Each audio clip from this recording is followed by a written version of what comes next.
नमस्कार दोस्तों। तो एक बार भगवान विष्णु जी गरुड़ जी पर सवार होकर कैलाश पर्वत पर जा रहे थे। रास्ते में गरुड़ जी ने देखा कि एक ही दरवाजे पर दो बारातें ठहरी थी। मामला उनके समझ में नहीं आया। फिर क्या था, पूछ बैठे प्रभु से। गरुड़ जी बोले, प्रभु ये कैसी अनोखी बात है कि विवाह के लिए कन्या एक है और दो बारातें आई हैं। मेरे तो समझ में कुछ नहीं आ रहा। प्रभु बोले, हाँ, एक ही कन्या से विवाह के लिए दो अलग अलग जगह से बारातें आई हैं। एक बारात पिता द्वारा पसंद किए गए लड़के की है और दूसरी माता द्वारा पसंद किए गए लड़के की है। यह सुनकर गरुड़ जी बोले, आखिर विवाह किसके साथ होगा? प्रभु बोले, जिसे माता ने पसंद किया और बुलाया है उसी के साथ कन्या का विवाह होगा।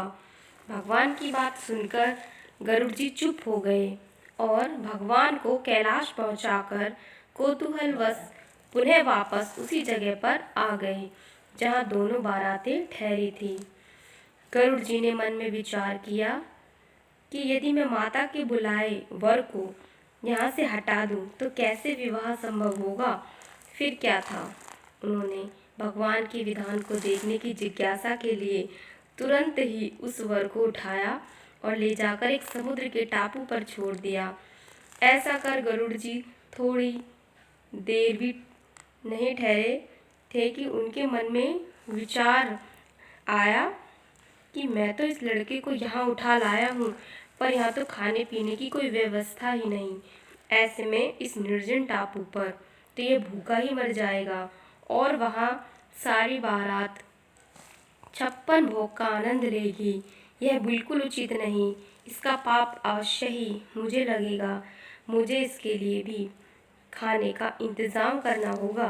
यदि विधि का विधान देखना है तो थोड़ा परिश्रम तो मुझे करना ही पड़ेगा।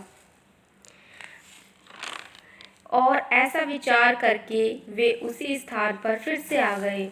इधर कन्या के घर पर स्थिति यह थी कि वर के लापता हो जाने पर कन्या की माता को बड़ी निराशा हो रही थी, परंतु अब भी वह अपनी हट पर खड़ी थी। अतः कन्या को एक भारी टोकरी में बैठाकर अंदर से फल फूल मेवा मिष्ठान सजाकर रख दिया, जिसमें कि भोजन सामग्री ले जाने के कारण वर पक्ष से लोग आए थे। माता द्वारा उसी टोकरी में कन्या को छिपा कर भेजने के पीछे यह मंशा थी, वर पक्ष के लोग कन्या को अपने घर ले जाकर वर को खोजकर उन दोनों का विवाह करा देंगे। माता ने अपना यह भाव होने वाले समधी को भी सूचित कर दिया। अब संयोग की बात देखिए, आंगन में रखी उसी टोकरी को जिसमें कन्या की माता ने विविध फल मेवा मिष्ठान आदि से भरकर कन्या को छिपाया था, गरुड़ जी ने उसे भरा देखकर उठाया और ले उड़े। उस टोकरी को ले जाकर गरुड़ जी ने उसी निर्जन टापू पर, जहाँ पहले से ही वर को उठाकर उन्होंने ले जाकर रखा हुआ था, वर के सामने रख दिया। इधर भूख के मारे व्याकुल हो रहे वर ने ज्यों ही अपने सामने भोज्य सामग्री से भरी टोकरी को देखा तो बाज की तरह उस पर झपटा। उसने टोकरी से जैसे ही खाने के लिए फल आदि निकालना शुरू किया तो देखा कि उसमें 16 श्रृंगार किए वह युवती बैठी है जिससे कि उसका विवाह होना था। गरुड़ जी यह सब देखकर दंग रह गए। उन्हें निश्चय हो गया कि हरि इच्छा बलवान है। फिर तो शुभ मुहूर्त विचार कर स्वयं गरुड़ जी ने ही पुरोहिताई का कर्तव्य निभाया। वेद मंत्रों से विधि पूर्वक विवाह कार्य संपन्न कराकर वधू को आशीर्वाद दिया और उन्हें पुनः उनके घर पहुंचाया।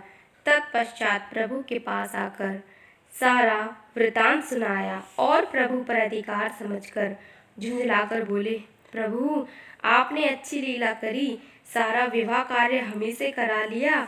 और भगवान गरुड़ जी की बातों को सुनकर मंद मंद मुस्कुरा रहे थे।